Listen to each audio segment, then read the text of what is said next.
안녕하세요. 네, 정쌤입니다. 4월달 모의고사를 봤어요. 조금 전에 모의고사 풀이를 좀 하려고 합니다. 먼저 모의고사 풀기 전에 모의고사를 내가 어떻게 접근을 했고 여러분들에게 어떻게 모의고사를 제공하고 있었는지에 대해서 먼저 얘기를 좀 해야 될 것 같아요. 제 생각은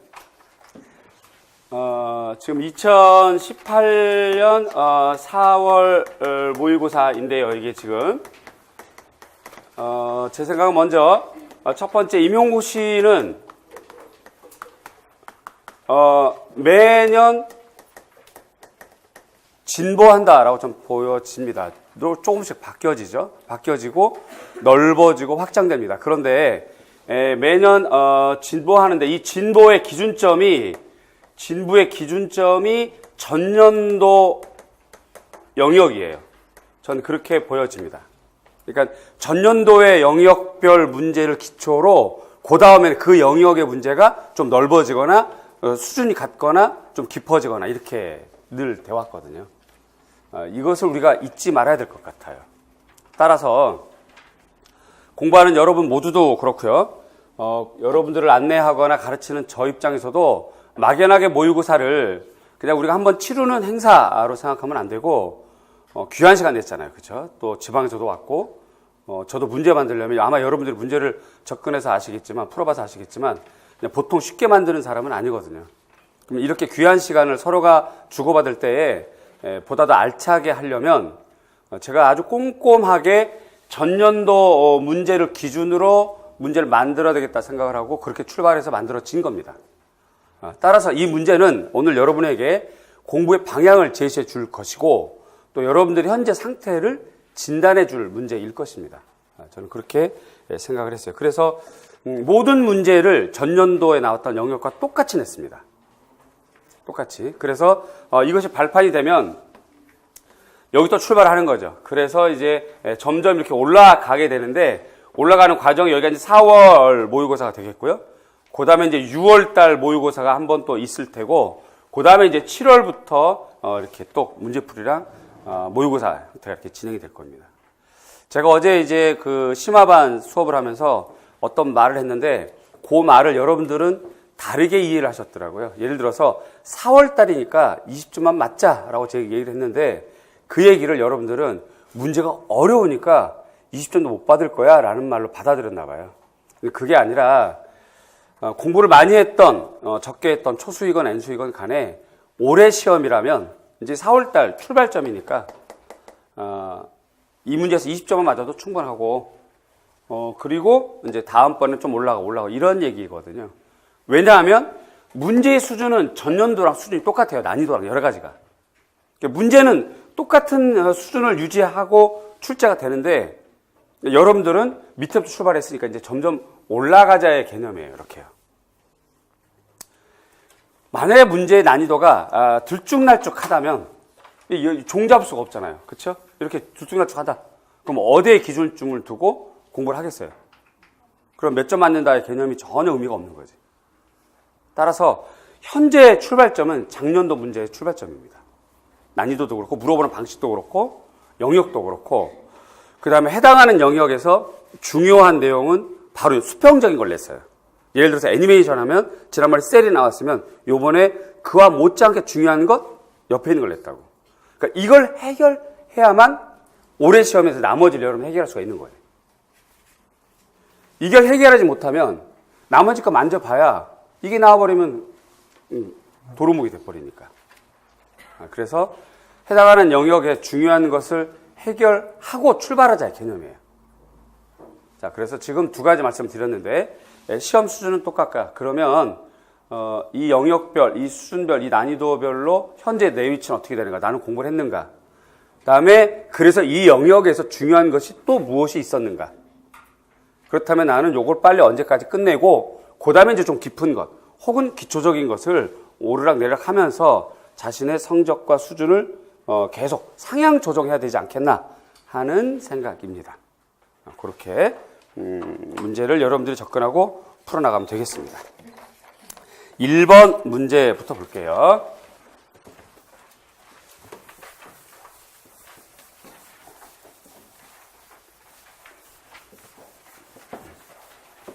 자, 여기 보겠습니다. 1번이, A형 1번이 지금 미술교육론입니다.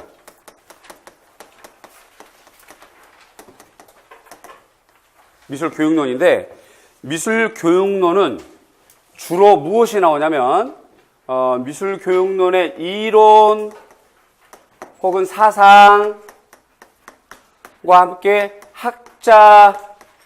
학자가 주장하는 용어가 나옵니다. 이렇게 나옵니다. 주로요. 이렇게 나오죠. 특별히 이제 용어 안에는, 요즘 용어 안에는, 주로 이제 교육 목적, 그 다음 교육 방법, 그 다음에 그 학자만의 특이한 용어.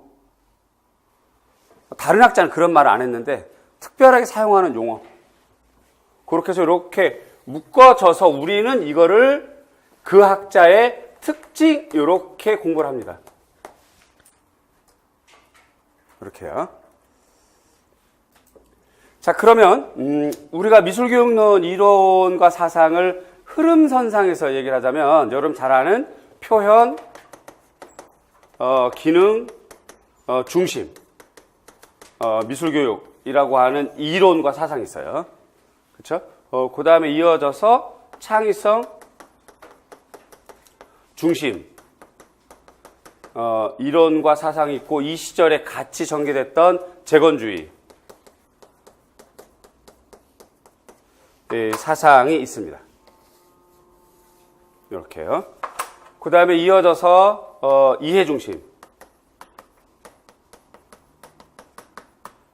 이렇게 있고, 그 다음에 이해중심 이후에 현대미술교육론 중에서 특히 포스트 모던,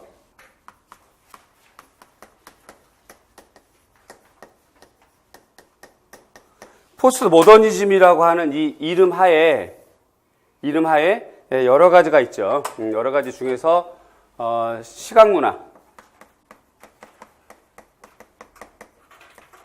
있습니다. 그 다음에 뭐 다문화도 있죠. 구성주의도 있습니다. 그렇죠? 또 네오 DBA도 있고요. 뭐 이렇게 전개되고, 또 포스트 모던이라고 하는 또 작은 의미의 교육론이 이렇게 구성되어 있습니다. 시각문화만 노란색을 친 이유는 작년에 시각문화가 나와서 그래요. 작년에 시각문화가 나왔으면, 작년에 던컴이 나왔으면, 던컴과 관련된 시각문화와 관련된 내용은 수평적으로 먼저 4월까지는 좀 해결하거나 건드려 놓자. 그치? 그래야만 이후 공부에 튼튼해지고 발판이 될 것이고, 시험 문제 나올 때 다른 것을 해결할 수 있다. 이 개념이거든요. 시각문화 중에서 학자 여러 명 있죠. 그쵸? 여러 명 있습니다. 그러면 던컴부터 해서 프리드먼, 그 다음에 윌슨, 뭐 이렇게 됩니다. 그죠? 그러면 시각문화에서 던컴, 프리드먼, 해결해야 될 사람 윌슨, 그 다음에 그 애플랜드,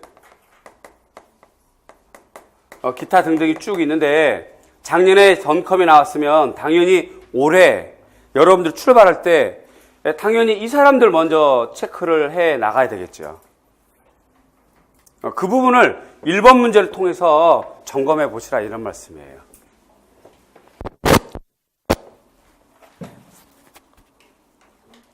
(1번) 시각문화 미술교육 이론에 관한 설명이다. 가로 안에 해당하는 용어를 쓰시오 라고 되어 있습니다. 시각문화 미술교육에서 의미는 대상의 특성에만 내재한 것도 수용자의 반응에 있는 것도 아닌, 대상의 특성에만 내재된 것, 이것은 진리라고 생각하는 모더니즘 사고죠. 진리라고 생각하는 모더니즘 사고. 그러니까 그 진리를 파헤쳐야 돼. 그 진리를 파헤칠 때 교사가 필요하거나 아니면 기술이 필요하거나, 수용자의 반응에 있는 것, 학생 중심 사고이죠. 여태까지 미술교육은 기술 혹은 드로잉 혹은 교사 혹은 교육과정이거나 아니면 학생, 아동 중심이었단 말이죠. 이제 이런 것도 아닌 사회적 맥락, 바로 포스트 모던을 말하는 겁니다. 그러면 사회적 맥락, 이거 포스트 모던이구나. 그러면 우리가 공부했던 학자 중에 어떤 사람이겠네 하면서 읽으면서 그런 것들 찾아서 머릿속에 정리해 나가는 그러한 공부 방법 고려해 보시고요. 자, 대상과 수용자 간의 관계에서 찾을 수 있다. 이를 위한 개념을 텍스트성이라고 그러죠. 텍스트성. 그런데 이 텍스트성은 처음에 누가 얘기했냐면 로랑 바르트, 그 다음에 줄리아 크리스테바, 그 다음에 윌슨. 근데 이 윌슨이 텍스트성을 얘기하면서 좀 더 부연 설명하려고 상호 텍스트성이라고 그랬어요. 그래서 텍스트성이라고 한다. 텍스트성은 의미를 전달하기 위해서 기호화된 행위나 대상과 의미를 이해하고 수용하는 수용자의 능력을 결합한다는 거죠. 이와 관련하여 윌슨 나왔네. 그럼 윌슨. 그럼 이제 요게 나왔단 말이죠. 윌슨. 그러면 1번 문제는 윌슨이 나왔고 작년에 덩컴이 나왔어요. 그렇죠? 그럼 요걸로 오늘 공부하고 일주일 동안 복습해서 이걸로 끝. 마음 편하게 그 다음 주부터 여러분들이 프리덤을 하거나 아이플랜드를 하거나 하면 되는 거지. 그렇게 가는 거예요. 자, 그래서 윌슨은 순수미술과 대중문화와의 경계가 허물어지는 포스트 모던 미술과 미술교육을 텍스트성으로 설명했다. 윌슨은 미술작품을 해석하는 것이나 작품을 만들어가는 것도 모두 한 작품에 간직되어진 다른 텍스트성을 찾아보거나 관련 있는 것으로 보았다라고 되어 있습니다. 따라 정답은 텍스트성이거나 상호 텍스트성 두 가지 다 정답.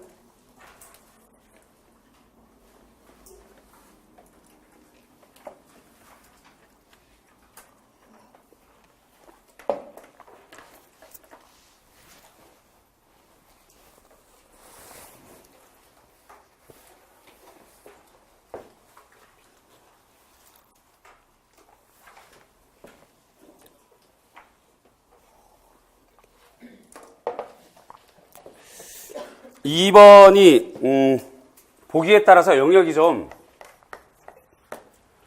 조각이 될 수도 있습니다. 조각이론. 조소이론이 되는 거죠. 조소이론이 되기도 하겠고, 그 다음에 한국미술사. 이렇게 될 수도 있겠죠. 영역이 요즘은 이렇게 좀 중복되는 경향이 좀 있어서. 문제 형태도 작년 문제랑 똑같이 만들어 봤어요. 여러분들에게 좀 그 체감을 좀 같은 형태로 느끼게 하고 싶어서 그렇게 좀 만들어 봤습니다. 자, 그렇다면, 지금 제작 과정인데, 특별히 이제 조각은 이제 조각 이론이 있고요.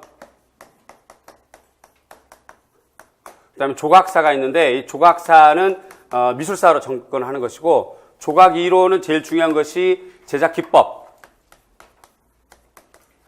분류해야 되겠죠. 그러니까 조소냐, 소조냐, 구축이냐로 분류를 하는 거고. 그 다음에 두 번째 제작 과정과 단계를 공부해야 되고. 세 번째 재료의 특성.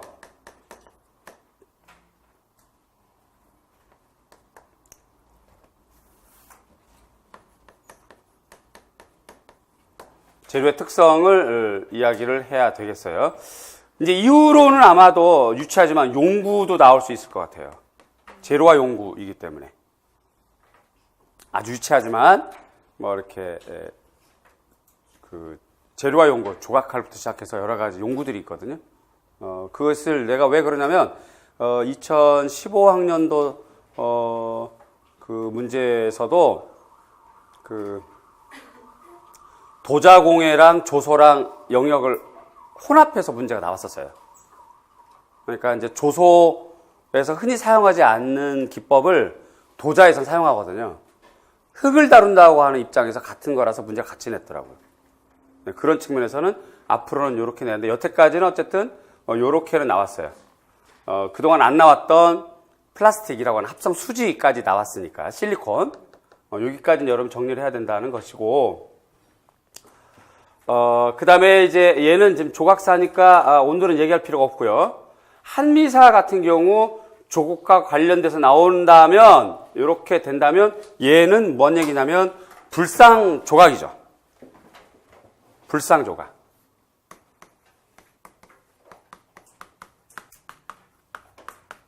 한마디로 A형 2번 문제가, 작년도 A형 문제가 그리스 청동 조각이었단 말이죠. 그렇죠? 그리스 청동 조각이었고, 그렇다면 우리는 청동의 과정을 보거나 한미사의 불상 조각을 보거나 이렇게 해야 된다는 얘기인데, 불상 조각을 재료로 정리해서 제작 과정하고 같이 이렇게 연결해서 보면 우선 불상 조각이 소조가 있습니다. 그죠? 소조불이 있어요. 소조불. 그 다음에 건칠이 있습니다. 그 다음에 금동, 금으로 하는 금동이 있습니다. 그죠? 그 다음에 금이 있고요. 그 다음에 철이 있습니다. 보통 이렇게 됩니다. 그죠? 소조는 그야말로 흙이에요. 건칠은 삼배에다가 오칠을 합니다. 금동은 청동이라고 하는 건데, 구리, 아연, 구리 합금입니다. 구리 합금. 미술과에는 안 배우는 거. 구리에 주석을 합금할 거냐, 아연을 합금할 거냐, 80%할 거냐, 20%할 거냐, 달라져요. 보통 달라집니다. 근데 이제 그런 것까지는 미술과는 할 필요는 없고, 그냥 얘는 금입니다. 골드. 와우. 얘는 철. 철도 이제 순철, 강철, 여러 가지 그 철이 한 3종류로 나눠지는데, 그렇게까지는 할 거 없고, 미술과 그냥 철. 이렇게 하면 됩니다. 자, 얘를 만들 때, 처음에 목심을 만들죠. 목심을 만들기도 하고, 바로 하기도 하고요. 건칠은 아주 큰 대형일 경우는, 일단, 건칠은 두 가지로 나눠집니다. 탈건법이 있고요. 목심 건칠이 있습니다. 탈건법이 뭐냐면, 대형일 경우, 나무로 만들어, 흙으로도 만들고, 나무로도 만들고, 그 다음에, 겉에 삼배를 하고 완성이 되면 파내요. 그리고 너무 크면 얘네가 아무래도 좀 불안해지니까 안에 다시 목심을 집어넣게 됩니다. 다시 목심을 대형일 경우. 목심은 지금 처음부터 나무로 만들어요. 그래서 이렇게 만들고 마는 거거든요. 금동과 금속 얘네들은 금동, 금, 철, 구리.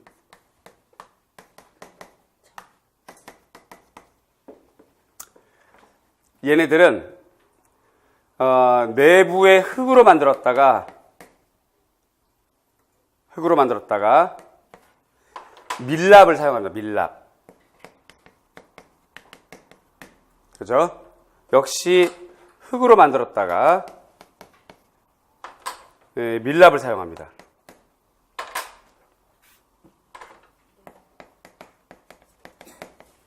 그런데 동일한 금속임에도 불구하고 철은 밀랍 사용하지 않습니다. 요거는 흙으로만 합니다. 흙.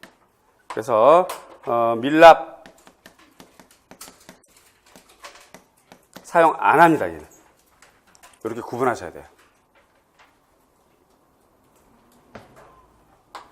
자, 우선 2번 문제, 작년도 그리스 청동 문제가 나왔으면 요 정도를 가지고 우리가 4월 달은 가야 되지 않겠나의 입장에서 문제 이렇게 만들어준 거예요. 그럼 여러분들은 내가 지금 요만큼을 지금 해소하고 있는 건가? 지금 목심 혹은 밀랍에 대한 구분, 그 다음에 내면을 깎는다 어쩐다에 대한 구분, 재료에 대한 것, 이거를 지금 한국미술사에서 공부를 했는가 안 했는가? 정리하시고, 아울러서 지금 기법, 조각이론 소조와 조각, 구축법의 장단점은 내가 구분할 수 있는 건가? 지금 당장이라도 문제가 바뀌어서 구축법의 장점을 써라, 혹은 소조가 갖는 장점을 써라라고 하면 자식에 쓸 수 있는 건가? 그렇죠? 그 다음에 소조기법의 과정과 소조기법이 갖고 있는 그 흙이라고 하는 재료의 특성, 그지? 그 다음에 실리콘의 특성, 플라스틱의 그 합성수가 나왔었으니까. 그 다음에 돌이라고 하는 특성, 나무라고 하는 특성, 이런 것들. 예를 들어서 우리나라 근대조각과 나무가 한번 나왔었잖아요. 그런 측면에서 요동계를 지금 욕심에 4월달인데 다 완벽하게 할 수는 없더라도 나 이거 할 거야 라고 계획을 세워두면 A형 2번은 여러분에게 도움이 되는 문제라는 거지. 난 언제 할 거야, 나 이거 해야 될 계획은 세웠어 라고 하면 도움이 되는 건데, 이런 것도 있었어? 이렇게 했었어야 되라고 하면 여태까지 이제 전략상 조금 미스가 있었던 거고, 이제 오늘 새로 배운 거예요, 여러분들 전략을.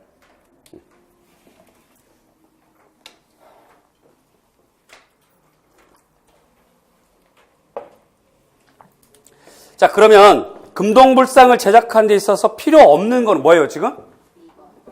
2번. 목심은 필요 없죠. 나무라고 하는 건 필요 없잖아요, 금동불에서는. 그러니까 정답은 기억번에는 2번이 됩니다. 다음에 금동불상을 제작할 때 순서는 숫자만 불러볼게요. 3, 1, 9, 8, 5, 7, 6, 4. 3, 1, 9, 8, 5, 7, 6, 4. 번호 불러봐야 소용없어요? 3번. 철심에 진흙을 붙여서 대강 형태를 만들죠. 그 다음에 형태에 밀랍을 입혀서 전체 형태를 조각하는 건데, 그 다음에 표면에 진흙을 덧씌워 바깥을 만들죠. 그 다음에 열을 가해서 밀랍이 녹아 흘러나오게 합니다. 근데 물론 이 과정 속에는 탕도라고 하는 부분이 꼭 필요하죠. 탕도가 이미 있어야만 밀랍이 빠져나오는 자리가 생기니까요. 그것도 메모해 두세요. 여백에다가 탕도 작업.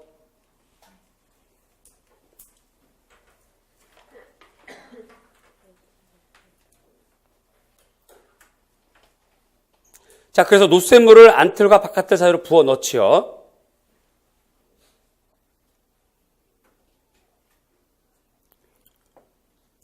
자, 그러면 지금 제가 3번, 1번, 9번, 8번, 5번까지 읽었어요. 그죠? 다시요. 철심에 진흙을 붙여 대강 형태를 만들어. 그 다음에 표면에 진흙을 더 씌워서 바깥틀을 만들어. 그 다음에 형태에 밀랍을 씌워서 세부 묘사를 한다는 거지. 전체 형태를 조각한다는 거니까. 조각한다. 세부 형태를 만드는 거야. 그 다음에 이제 탕도 작업을 하고 8번 열을 가해서 밀랍이 흘러나오도록 해야 되겠죠. 그 다음에 이제 흘러나온 빈자리에 노쇠물을 부어 넣는 거예요. 그 다음에 바깥을 떼어내고 주위꼴을 잘낸다. 이것이 바로 곧 탕도이기도 합니다.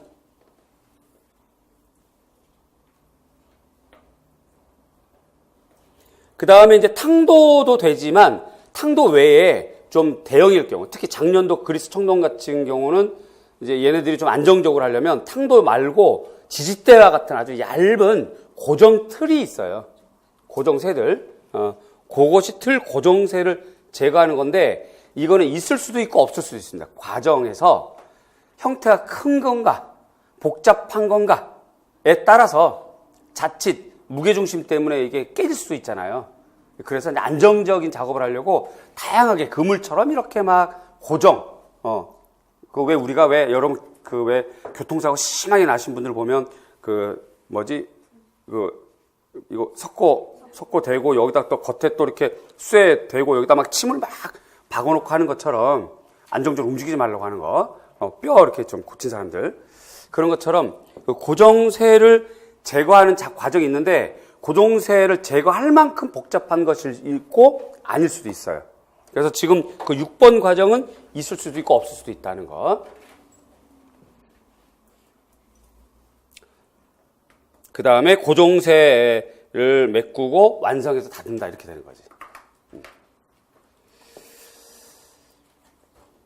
자, 그래서 2번을 가지고 여러분들 공부할 거리를 계획을 잘 세우시고요. 특별히 여기 이 목심과 밀랍을 사용하지 않는 것 과정 가운데 어떻게 되는 건가를 좀 잘 판단하셔서 공부 계획을 세우면 좋지 않겠나 생각이 됩니다.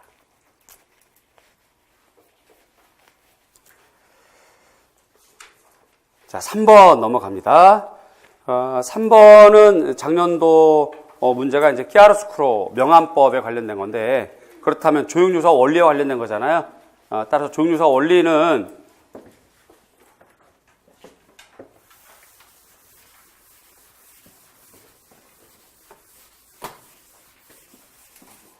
얘기가 간단합니다. A형 3번, 얘는 조형 원리를 물어보는 문제라고 보셔야 돼요. 얘는 우선 문제가 조형유사 원리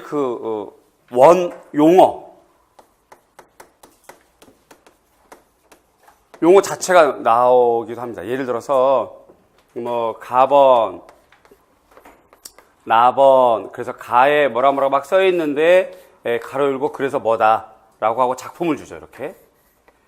그리고 뭐라 막 써 있는데 써 있고 중간에 또 이렇게 해서 또 작품을 이렇게 주죠.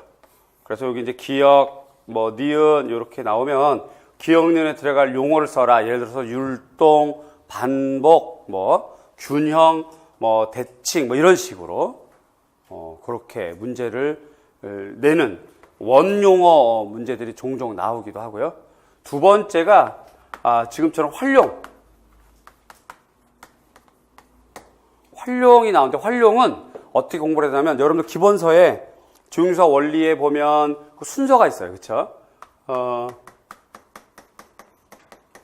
용어를 정리해야 되는데, 순서가 뭐냐면 점, 선, 면 이렇게 나와 있는 거 있죠.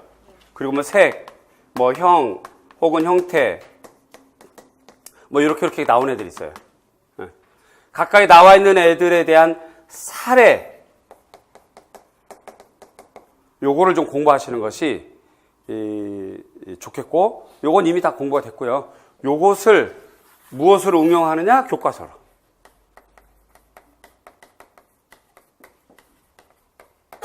이렇게 하는 게 좋겠고, 그 다음에 이것이 이제 마무리가 정리되면 우리가 이제 확산 마무리라고 해야 되겠죠? 이것이 적용된 미술사.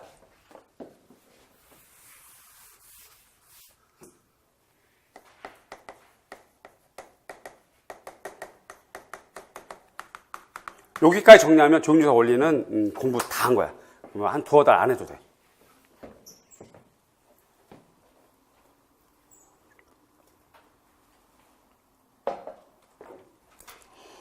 작년에 이제 명암법과 관련된 것이 나왔고, 지금 이 문제는 원근법에서 선과 관련된 거예요.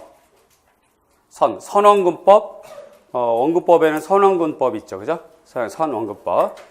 선원근법에는 1.2시, 2.2시, 3.2시가 있고, 선원근법과 다른 것 중에서 하나가 단축법입니다. 그래서 얘는 단축법이에요. 문장을 읽어보면, 원근법의 규칙으로는 표현할 수 없는 관점을 재현을 할 때 쓴 것 단축법입니다. 그래서 선원근법과 구분해서 이 기법에서는 돌출 후퇴, 부효효과를 연출해서 강한 양감과 운동감 표현하는 것. 그리스 로마 시절부터 사용했던 단축법. 특히 인체를 그린 표면에 경사지게, 자, 받아 적으세요. 인체를 그린 표면에 경사지게 또는 직교하도록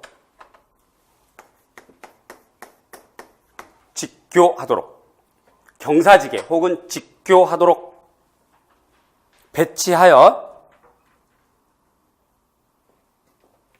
투시도법적으로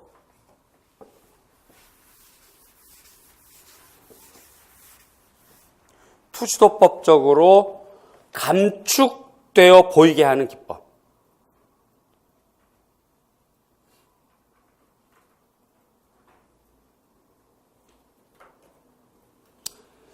인체를 그림 표면과 경사지게 또는 직교하도록 배치해가지고 투시도법적으로 감축되어 보이게 하는 기법. 얘는 선원근법과는 좀 다른데 조형유사 원리 선 쪽에 포함되어 있습니다. 선.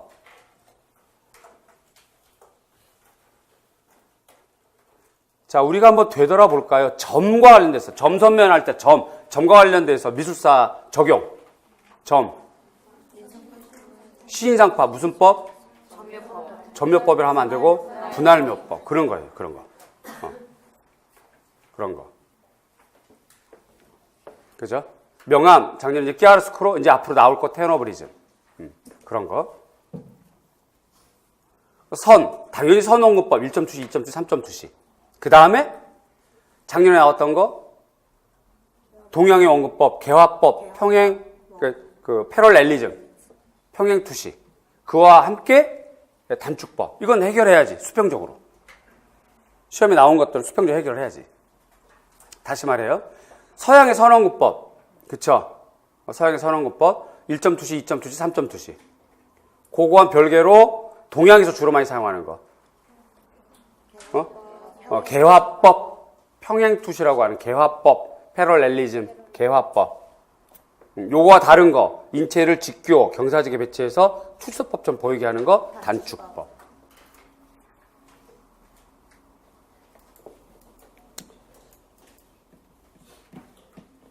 (4번입니다)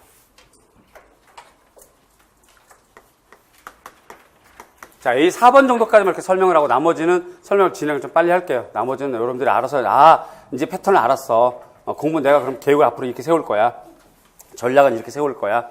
생각할 수 있을 테니까요. 4번까지만 이렇게 설명을 해드리고, 나머지 정답만 빠르게 말씀드리겠습니다. 날씨 좋고, 토요일인데 여기 앉아 있고 싶겠어요. 어서 빨리 벗어나고 싶겠지. 지금 A형 4번이 중국미술사로 볼 수도 있고요. 혹은 화론으로 볼 수도 있어요. 영역이 이렇게 영역별로 중복되죠. 그런데 이제 중국미술사로 보게 되면 먼저 시대 기차를 타보자. 이렇게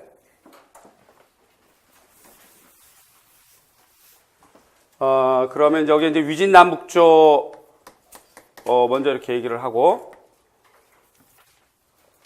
위진남북조 때는 주로 인물화가 많이 그려졌어요. 그렇죠? 인물화에 따르는 화론, 전신론. 여기서 좀 특이하게 이제 산수론이 등장하죠. 그래서 그 화산수서, 종병이 화산수서, 이렇게 되는 거고, 인물화 관련해서 전신론이 이제 화육법. 전부 다 인물화를 중심으로 전개가 됐던 거고요. 위진남북조 시대. 그 다음에 수대, 당대, 요렇게 됩니다. 이렇게 우리가 이제 당대 이렇게 묶어서 얘기하죠. 수대 때는 인물화도 등장했지만 인물화 중심에 산수가 약간 등장해요. 그죠? 산수인데 특히 산수 중에서 무슨 산수? 청록산수.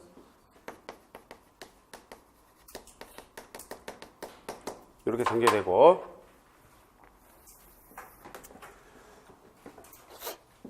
당나라 때도 역시 인물화가 많이 그려지면서 이제 산수화가 아주 구체적으로 크게 융성하게 됩니다. 그죠? 이 산수화는 주로 청록산수,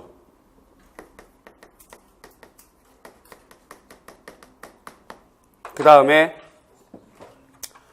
왕유의 수묵산수, 그 다음에 오도자의 백묘,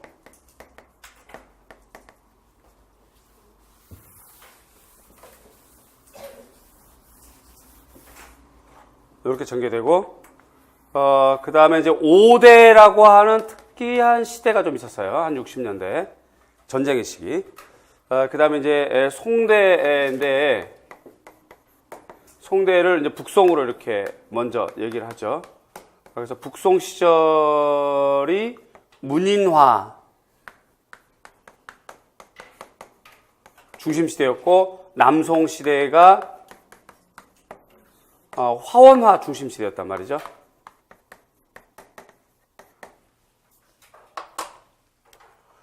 (5대) 때부터 형호 관동에 의해서 수묵우위론이 제시가 됩니다.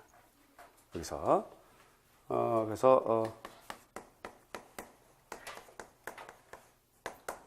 당연히 여기서 수묵화예요.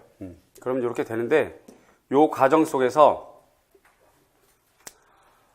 문인이 되려면 여기 문인이 되려면 꼭 가져 있어야 될 것이 안에 뜻 먼저 세워야 되니까 여기 화어는 뜻보다는 기술이 먼저 있어야 되고 그렇죠? 그래서 여기서는 뜻이 먼저 있어야 돼. 의제필선, 흉중성죽이라고 하는 거. 흉중성죽.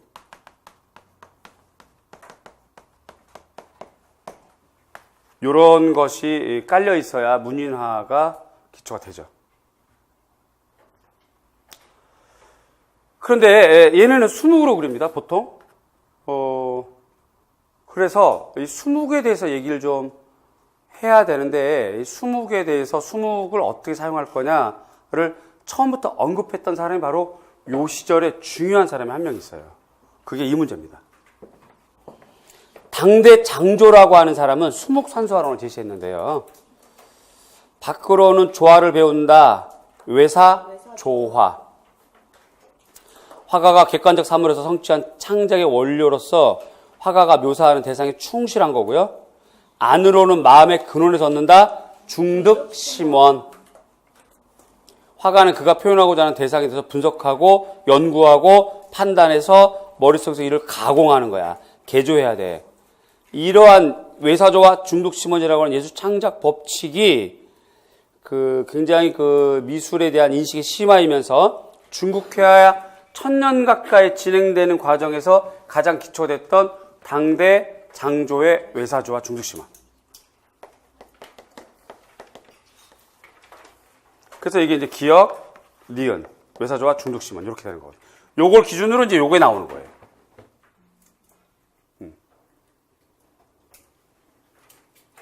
그리고 이제 이렇게 점점 이제 크게 이렇게 전개가 되겠죠. 그러면 일단 우리가 올해 12월 시험 목표를 출발한다면 작년에 이게 나왔으면 당연히 수평적인 구분에서 얘를 건드려 놓고 알고 가야 돼서 4번을 저렇게 됐습니다. 기역은 외사 조화, 니은은 중득 심어.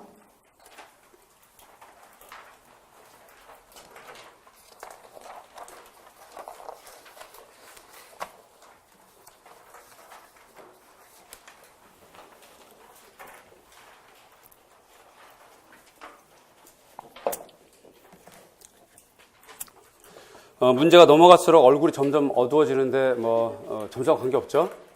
점수로 연연하는 건 바보예요. 매번 얘기하지만 점수가 뭐가 중요하겠어요. 모의고사인데. 그치? 실제로 받는 점수가 중요한 거지. 실제로 받는 점수 이전까지는 아무 여러분들 마음을 상할 필요가 없어. 마음 상할 필요가 없어. 이게 내가 몇 점이네 이런 거 아무 의미 없고 이걸 기준으로 자꾸 자기가 이제 공부하고 확인하고 습득하고 새롭게 발전해 나가는 거 제일 중요해요. 나 몇 점 맞았어. 이런 건 아무 의미가 없어요. 오히려 예를 들어서 지금 80점 만점에 75점 맞았다. 그래서 와 뻑이고 이렇게 하면서 널널하네. 오늘 놀고 내일 놀고 모레 또 놀고 이렇게 하는 사람보다 나 오늘 5점 맞았어. 그래서 이 악물고 공부해야 돼. 라고 해서 더 많이 하는 사람이 나중에 실제 시험은 성공해요. 그러니까 제발 점수로 연연하지 마시고 내가 이걸 왜 놓쳤구나. 이거 그런 거네. 라고 하면서 자꾸 이렇게 알아가는 걸로 생각을 하시고요. 얼굴 좀 펴주세요. 제가 무서워 죽겠어요. 5번. 기역은 구성조각입니다. 니은 구성주의예요. 피카소의 만돌린과 클라리넷과 같은 작품은 새로운 실험 정신이 반영된 것이고 전통적인 조각 개념에서 벗어난 가능성 그 자체죠. 석자, 목재 그리고 주조라고 한 한계를 초월하고 주조하거나 깎는 것이 아니라 각종 다양한 재료를 결합하는 건데요. 이와 같은 작업 태도와 실험 정신을 본받아서 20세기 조각가들은 구성 조각이라고 하는 거, 구축 조각이라고 해도 됩니다. 기억법, 구성 조각 혹은 구축 조각 정답. 개념을 도입하여 나무와 금속, 철사, 폐품 등 비전통적인 재료를 끌어들임으로써 조각의 개념 자체를 뒤흔들어 놓았죠. 일반적으로 카드보드, 셀룰로이드, 금속판, 철사 재료를 결합해서 작품 제작하는 방식, 나음가보 작품, 이런 구성주의에 속하죠. 나음가보는. 제1차 세계대전 전후에서 러시아에서 건축, 조각, 회화, 공예 등의 여러 분야에 걸쳐 일어난 전위적인 추상미술 운동이다라고 하는 건데,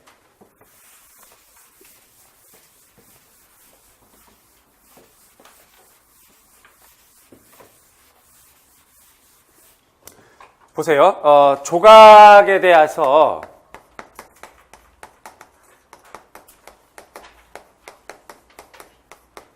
접근할 때 팁을 좀 드리자면,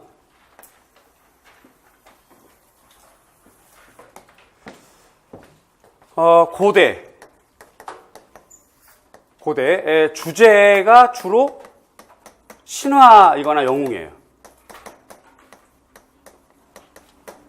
그렇죠? 재료, 자연재료예요.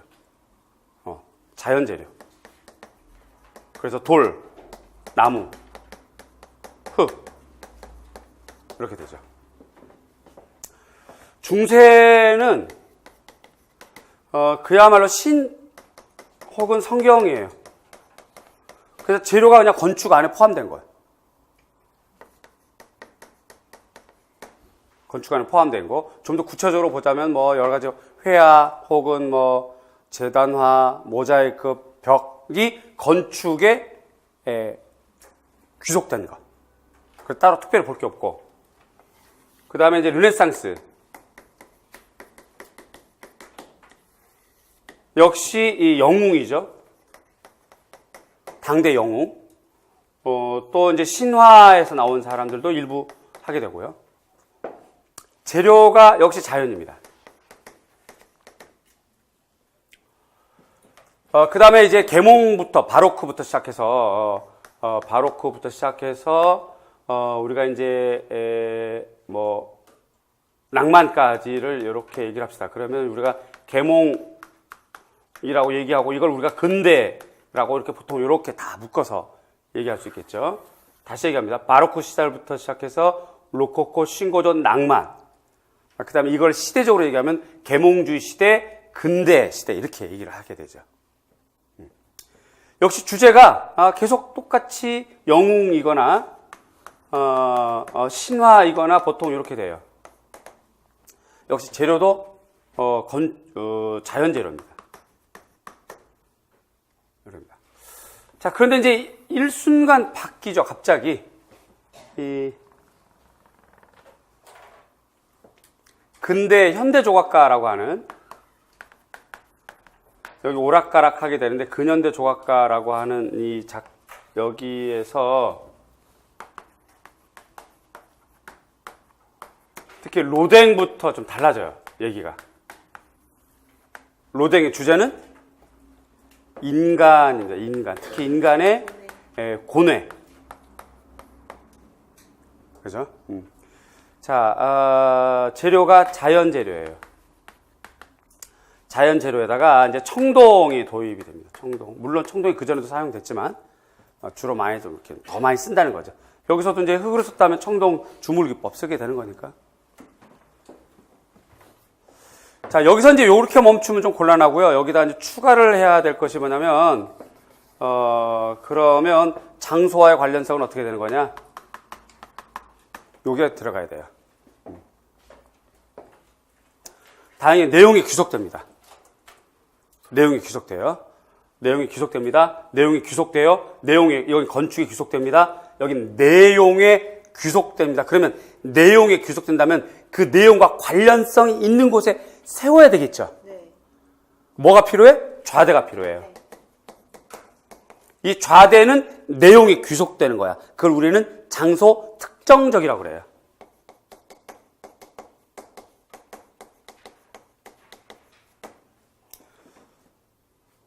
중세는 건축에 귀속됩니다.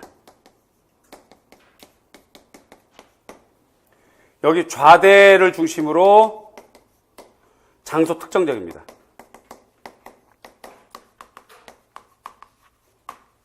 여기 마찬가지예요. 이렇게 표시할게요. 왼쪽과 같다. 여기는 좌대를 사용합니다. 1번 좌대를 사용하죠. 그런데 이 좌대가 좀 변화돼요. 좌대가 낮아지죠. 굉장히 낮아집니다. 뭐 한 10cm 정도까지 낮아져요. 그래서 그 칼레 시민 같은 경우는 처음에 10cm로 만들었는데 그 칼레 시민 위원들이 좌대를 1m로 높여가지고 로댕하고 또 대립이 있어서 다시 또 낮췄다는 얘기도 있잖아요. 그래서 좌대의 높이가 낮아집니다.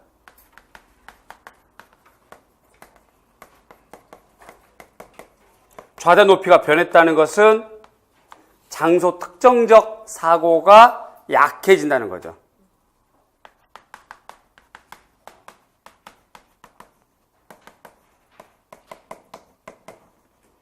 장소 특정적 사고가 약화가 됐다. 그러면 특별히 그 장소에 있을 필요가 있다, 없다? 없어도 된다의 뜻이에요, 이제는. 그러면 꼭 그 장소 아니어도 돼. 다른 장소 가도 돼. 좀 괜찮고 잔디도 있는 곳에 가도 돼. 라고 하는 순간 우리는 무슨 조각이 연상이 돼? 환경 조각으로 전환되는 거예요.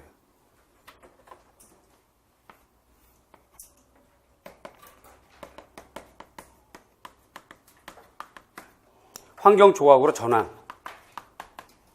시작. 이게 되는 거지.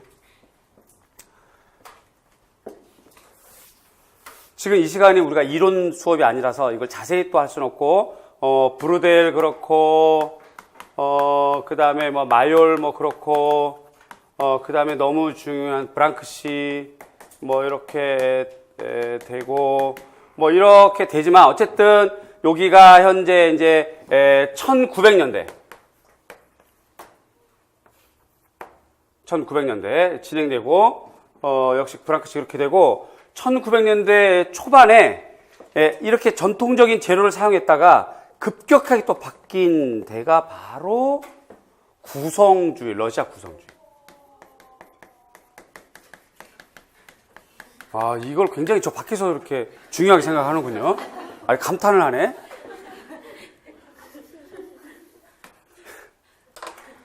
이렇게까지 감탄해주면 내가 또 황송하죠. 러시아 구성주의는 주제가 바뀌죠. 일단 재료 중심으로 바뀌어요. 산업재료라고 흔히 하게 되는 거.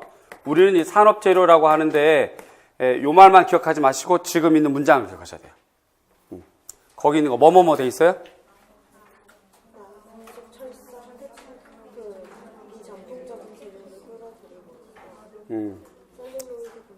뭐 셀룰로이드라든가 그러죠.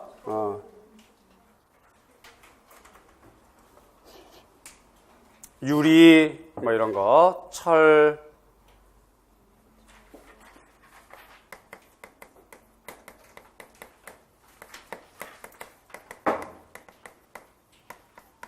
뭐 이런 것들을 바뀌어요.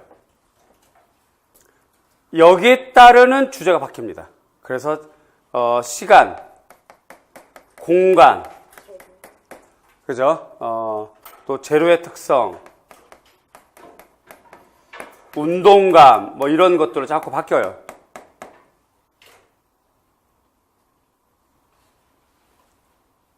자꾸.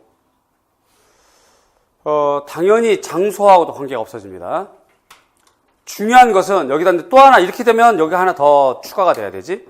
뭐가 추가돼야 돼? 기법이 추가가 돼야 됩니다. 여기 소조다, 조각이다, 소조다, 조각이다, 쭉쭉 왔다가 여기서는 이제 아상블라주.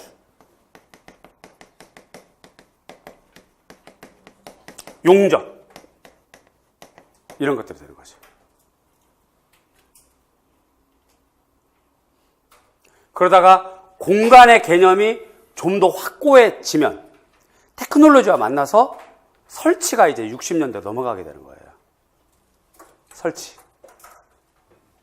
자, 이 과정에서 지금 문제가 5번 문제가 그렇게 되어 있었는데, 자, 작년도 문제가 여기까지 쭉 이어져 오는 과정에서 전통적인 재료와 신화를 보여주려고 사용한 기법이 이 대상을 한 2명이든 3명이든 4명이든 5명이든 조각을 함에 있어서 각각의 대상의 위치를 정면, 좌측면, 우측면 이렇게 돌려놓잖아요. 그러면 감상자가 인체의 전면을 다 보게 되는 현상을 여기서 쭉 이어져 온 거, 그렇죠? 그것이 극성하게 발달했던 것이 사실은 근대 쪽이거든요.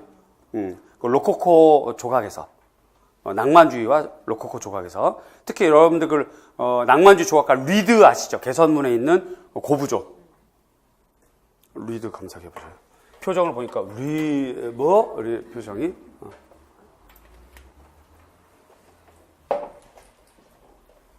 리드.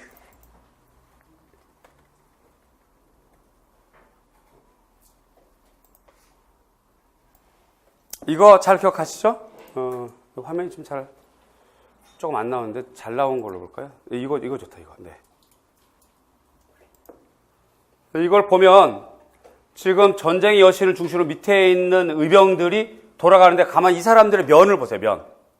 이 사람은 이쪽 면, 이 사람은 이렇게 쫙 돌아가면서 인체를 다 보여주잖아요. 이런 것들이 요 시절에만 있었던 게 아니고 이미 예전부터 쭉 이어져 왔다가 그것이 이제 크게 완성을 본 것이 이렇게 로코코 낭만주의 시절이에요. 이것이 가능한 거는 주제가 이러하고 재료가 이러하고 장소가 이러하기 때문에 그래. 자, 근데 이제 이걸 벗어나서 현대에서는 그러면 이러한 재료를 쓰는 것이 구성주의, 구축주의, 그 다음에 기법, 그 다음에 재료의 특성 이렇게 바뀌어 나가는 거니까 그 과정에서 양감보다는 뭐가 중요해? 면이 중요한 거고. 그 면에 관련된 작가 하면 당연히 가보, 페브스너.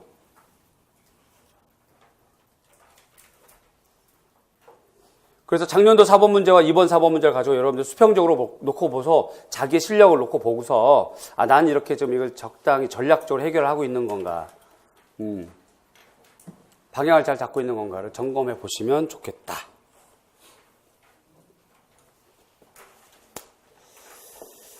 자, 6번 문제 보겠습니다. 6번은 중국 화파 관련된 건데요. 작년에도 중국 청대가 나왔었죠.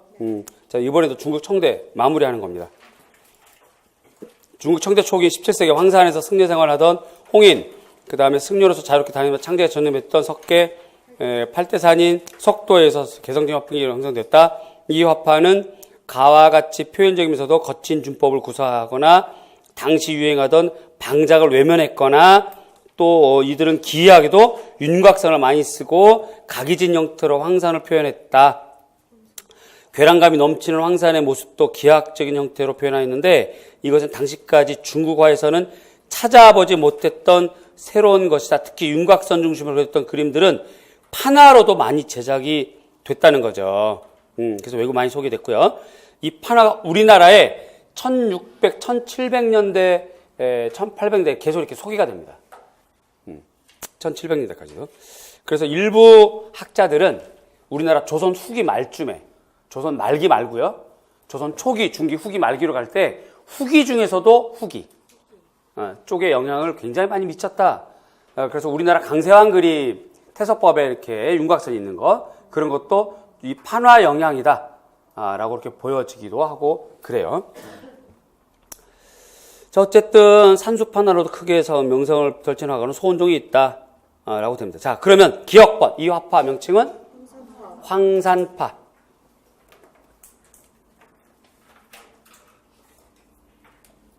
니은 붓을 기울인 상태로 먹이 묻은 면을 넓게 하여 끌어당겨 그려 수직으로 부서준 단층 효과를 내는 준법.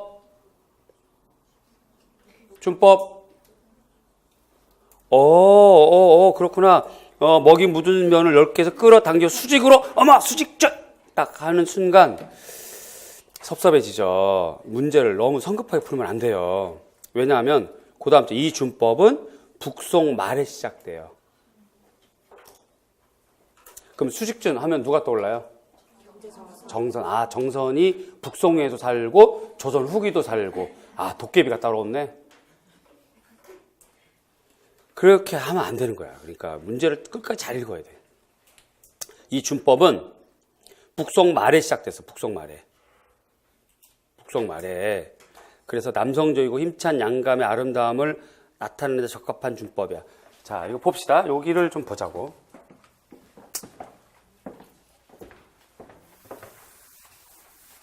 그러면 북송 말에 거기다 막 체크하면서 고민을 했었어야지. 여러분 시험지에. 그치?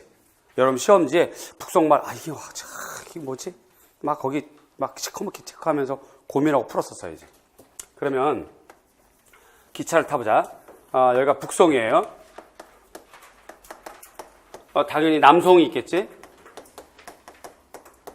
그 다음에 원대가 나오고, 명대가 나오겠죠? 이렇게 할 때 북송은 문인인데 어쨌든 문인화 중심. 남송은 화원화 중심이라고 그랬어요. 그러니까 북송화, 문인화 중심에서 주된 기법이 전법. 그쵸? 전법. 그 다음에 좀 까슬하게 그리는 여백, 포국, 포백, 이런 것들이 전개가 되고, 북송에서 활동하다가 남송으로 넘어간 화원의 대표 이당. 이라고 하는 사람 때문에 생긴 북송의 화파, 마하파.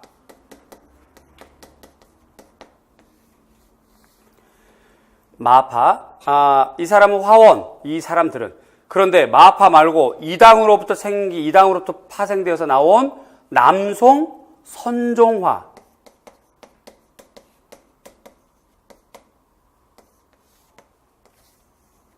그렇죠? 자, 마하파는 주로 사용하는 준법, 부벽준. 선종에서 주로 사용하는 묵법, 발묵법. 이것들이 전부 다 어디서 나왔어요? 이당의 부벽준에서 나왔어요. 노란색으로 쓰자.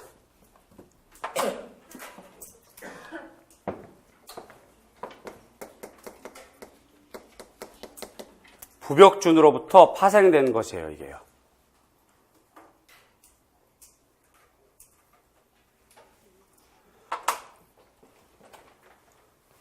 부벽준과 대비돼서 북송의 문인 백묘법이라고 있죠. 이공린의 백묘.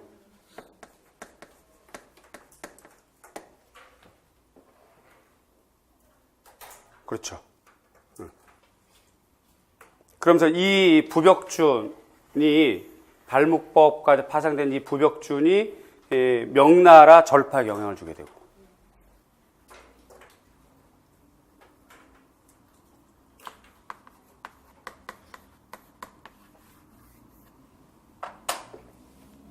그래서 지금 니은번은 부벽준입니다.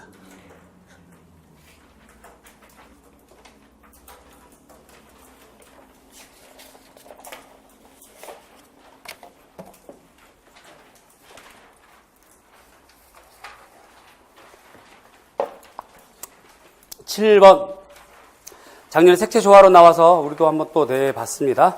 색채조화론. 특히 슈브럴 색채조화론 5가지. 기억은 인접색의 조화, 그다음 반대색의 조화, 그 다음에 니은은 근접 보색의 조화.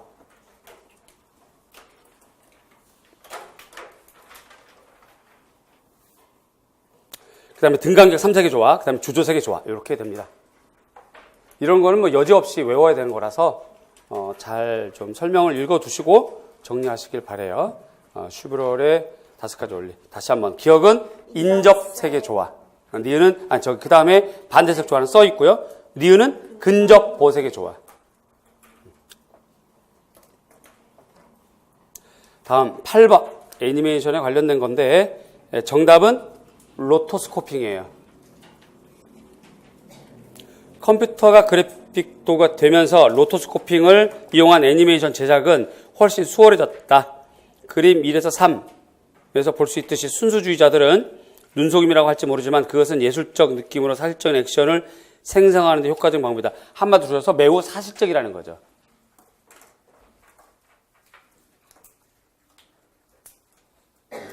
촬영한 동영상의 이미지, 이 촬영한 동영상에는 실제 모델이 들어가 촬영을 했겠죠. 그 이미지들을 한 프레임씩 다시 손으로 베낀 거예요. 실사 동작 필름을 촬영해 놓고 한 번 더 확인 사살, 그죠? 실사 동작 필름을 촬영해 놓고 애니메이터가 한 프레임씩 영사된 화면에 종이를 대고 동작을 정확하게 그려냈다. 그러니까 실제 모델이 들어갔고 그 다음에 애니메이터가 이렇게 했다. 이런 거죠. 로토스코피. 그러면 이제 셀부터 시작해서 2D, 3D를 다 끝내버려야만 마음 편안하게 다른 영상 그래픽 공부를 하겠죠. 자, 거기까지가 기입형이 되겠습니다. 기입형. 기억, 니은 전부 다 0.5점씩 혹은 한 개는 뭐 2점씩 배점 되어 있는 대로 채점을 하셔서 이렇게 하세요. 자기가 자가 채점을 하는 겁니다. 그리고 혹시 자기 생각이 정답이 될 것 같은 경우는 뭐 파란색이라든가 여러 가지 다른 색깔로 밑줄 쳐놓고 형광펜 칠해놓고 가지고 다녔다가 오늘이든 아니면 다음번이든 언제건 간에 기회가 되는 대로, 아니면 마음이 급해 그런데 직접 면대면 하긴 좀 어려워 그러면 카페에 그 비밀글 같은 걸로 이렇게 하면 제가 거기다가 상담을 하거나 그거 정답 됩니다 뭐 아니면 기타 공부 방법은 이러하니 참고하세요 뭐 이런 걸 해드릴 테니까 그렇게 잘 활용하시길 바래요. 잠깐 쉬었다가 9번 문제부터 하겠습니다. 잠깐 쉬었다 하겠습니다.